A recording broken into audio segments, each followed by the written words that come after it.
বিধানসভার প্রাক্তন স্পিকার বিমান বন্দ্যোপাধ্যায়ের অত্যন্ত প্রিয় একজন অফিসার, তার ওই পদে নিয়োগ প্রশ্ন আছে তা নিয়ে। আমার এখানে কোনো বেআইনি নিয়োগ করা হয়নি, যা হয়েছে আইনত রিক্রুটমেন্ট রুলস ফলো করা হয়েছে। বিধানসভার একজন কর্মী থাকা অবস্থায়, একজন অফিসিয়াল থাকা অবস্থায় তিনি 2026-এর নির্বাচনী প্রচার বিমান বন্দ্যোপাধ্যায় যখন করেছেন তার সাথে থেকেছেন। আমার নির্বাচনী প্রচারে ও ছিল না, প্রচারে ওর কোনো ভূমিকাই ছিল না। আপনি দেখতে পাবেন এই ছবিটা বিমান বন্দ্যোপাধ্যায় প্রচার করছেন, সাথে এই হচ্ছে মহিষুদ্দিন মণ্ডল। এটা আমার নলেজে নেই, আমি বলতে পারবো না। কারোর রাগ থাকতে পারে, কারোর তারা হয়তো করতে পারে। দেখুন, এই প্রশাসনিকভাবে তো রাজ্যকে কালিমালিপ্ত করেইছেন, কিন্তু বিধানসভার মন্দিরকেও তো একাধিকবার কালিমালিপ্ত করেছেন এই তৃণমূল কংগ্রেসের নেত্রী বা তাদের দলবল। আমার সময় কোনো দুর্নীতি হয়নি, না নিয়োগে না আদারওয়াইজ।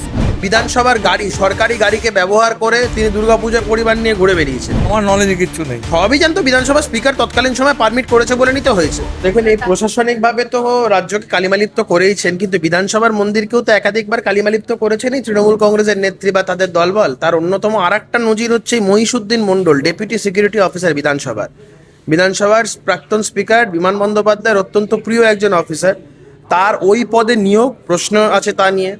বিভিন্ন সিনিয়র অফিসারদের সুপারসিড করে তার এই পদে বসা।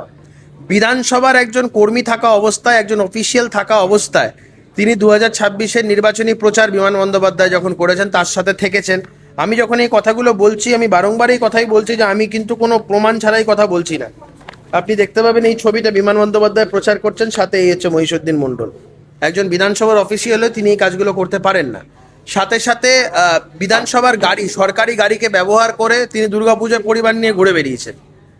যথেচ্ছভাবে বেসরকারি পেট্রোল পাম্প থেকে তেল ভরেছেন, তার বিল সাবমিট করেছেন তার ব্যক্তিগত কারণে তিনি যখন ঘুরতে গেছেন। এবং এবং এবং এবং এবং সবই জানতো বিধানসভা স্পিকার তৎকালীন সময় পারমিট করেছে বলে নিতে হয়েছে। এবং অর্ধেক দিন অফিসে আসতেন না, পরে সই করতেন, এই ধরনের অভিযোগ তো একাধিকবার আছে। আরেকটি বিষয়, সেটা হচ্ছে বিরোধী দলনেতার পদটা is equivalent to that of rank of a cabinet minister. তৎকালীন সময় বিরোধী দলনেতা ছিলেন আজকের যিনি রাজ্যের মুখ্যমন্ত্রী শুভেন্দু অধিকারী মহাশয়। এই শুভেন্দু অধিকারী মহাশয় ঘরের সামনে চটির ঢিপি করে রেখে দিয়েছিল একটা সময়, এবং এই ঘটনাও বিধানসভার অলিন্দে আপনি কান পাতলে শুনতে পাবেন যে এই ঘটনার সম্পূর্ণ যার মস্তিষ্ক প্রসূত তার নাম হচ্ছে মহিষুদ্দিন মণ্ডল। এই মহিষুদ্দিন মণ্ডলের বিরুদ্ধে আমি উচ্চ পর্যায়ে তদন্তের দাবি করেছি। এই ধরনের মানুষজন বিধানসভায় থাকা, বিধানসভার গরিমাকে আঘাতপ্রাপ্ত হতে হয় এই ধরনের মানুষ যদি বিধানসভায় থাকে। বিধায়ক কৌস্তব বাগচি তিনি আজকে অভিযোগ করেছেন যে আপনার যিনি পিএসও ছিলেন মহিষুদ্দিন মণ্ডল ওরফে বাপ্পা, তো সে নাকি বিভিন্ন দুর্নীতি করেছে। তো কি বলবেন, মানে এটা আপনার নলেজে ছিল যে ও আমার টিএসও কখনোই ছিল না। বাপ্পা একজন গ্রুপ ডি স্টাফ ছিল, এবং আমাদের as per recruitment rules attendant থেকে ওখানে চাকরি পেয়েছে। অ্যাটেন্ডেন্ট আমাদের রিক্রুটমেন্ট রুলসে তাই রয়েছে। আমার এখানে কোনো বেআইনি নিয়োগ করা হয়নি, যা হয়েছে আইনত রিক্রুটমেন্ট রুলস ফলো করা হয়েছে। এর আগেও অনেক নিয়োগ হয়েছিল আমাদের আগে। কিন্তু উনি ডকুমেন্ট দিয়ে দেখাচ্ছেন যে তার পরিবার নিয়ে দুর্গাপুজোর সময় গাড়ি নিয়ে ঘুরেছেন, বিধানসভার গাড়ি নিয়ে, তারপরে বেসরকারি পেট্রোল পাম্প থেকে তেল ভরিয়ে সেই বিল বিধানসভায় প্রডিউস করেছে। এটা আমার নলেজে নেই, আমি বলতে পারবো না কোনো বিধানসভার গাড়ি নিয়ে বাইরে কোথাও ঘুরেছে কিনা। এটা আমার নলেজে নেই, আমি বলতে পারবো। তবে আমার মনে হয় এগুলো সব বানানো কথা। কিছু কিছু লোকজন আছে, ওরা একজন যারা হয়তো ওর পেছনে লাগার চেষ্টা করছে। যেহেতু বারুইপুরের নির্বাচনে আমাদের বারুইপুর অঞ্চলের ছেলে ওর ওপর কারোর রাগ থাকতে পারে, কারোর তারা হয়তো করতে পারে। তা আপনার নির্বাচনী প্রচারেও তাকে দেখা গেছে নির্বাচনী বিধানসভার স্টাফ, সে কি করে? আপনি তখন তো আপনি স্পিকার নন, আপনি তো তৃণমূল প্রার্থী, তো সেখানে আপনার শুনুন, ও বারুইপুরের ছেলে, আমি বারুইপুরের প্রার্থী। বারুইপুরের যে কোনো লোক আমার সঙ্গে হাঁটতে পারে, সে কে কি করে না করে আমি বলতে পারবো না। আমার নির্বাচনী প্রচারে ও ছিল না, প্রচারে ওর কোনো ভূমিকাই ছিল না। কিন্তু যেসব দুর্নীতির অভিযোগগুলো আনছে সেই কোনো দুর্নীতি নেই, কোনো দুর্নীতি বোধ আমার নলেজে কিচ্ছু নেই। আপনি তো স্পিকার ছিলেন দাদা সেই সময়, তো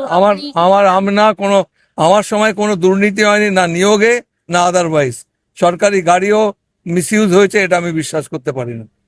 দাদা, মুখ্যমন্ত্রী শুভেন্দু অধিকারী বলেছেন ক্যাগ রিপোর্ট প্রকাশ্যে আনবেন, তো সেখানে সরকারি দুর্নীতি মানে কি আপনি বলবেন এই বিষয়ে? আমার তো আগে রিপোর্টটা আসুক, রিপোর্টটা দেখলে তবে বোঝা যাবে। অ্যান্টিসিপেট করে আমি কিছু বলবো না। ক্যাগ রিপোর্ট আসা উচিত, আমিও তো চাই ক্যাগ রিপোর্টটা আসুক। আসলে পরে তাহলে আমরা পরিষ্কার মুখ্যমন্ত্রী যে কেউ ছাড় পাবে না রিপোর্টে যাদের নাম থাকবে বা কেউ। দেখুন, উনি ওনার মতো কথাবার্তা বলেছেন।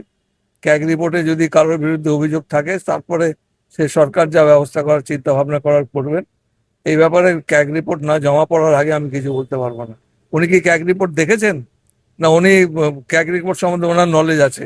ক্যাগ রিপোর্ট তো ওনার দেখার কথা না, উনি কি করে আগে ভাগে এইসব কথাগুলো বলেন, এটা তো আমার অবাক লাগছে। আরো ভালো ভালো খবর দেখতে সাবস্ক্রাইব করুন বাংলা হান্টের ইউটিউব চ্যানেল। বাংলা হান্টের আরো খবর দেখতে নজর রাখুন। বাংলা খবর মানেই বাংলা হান্ট।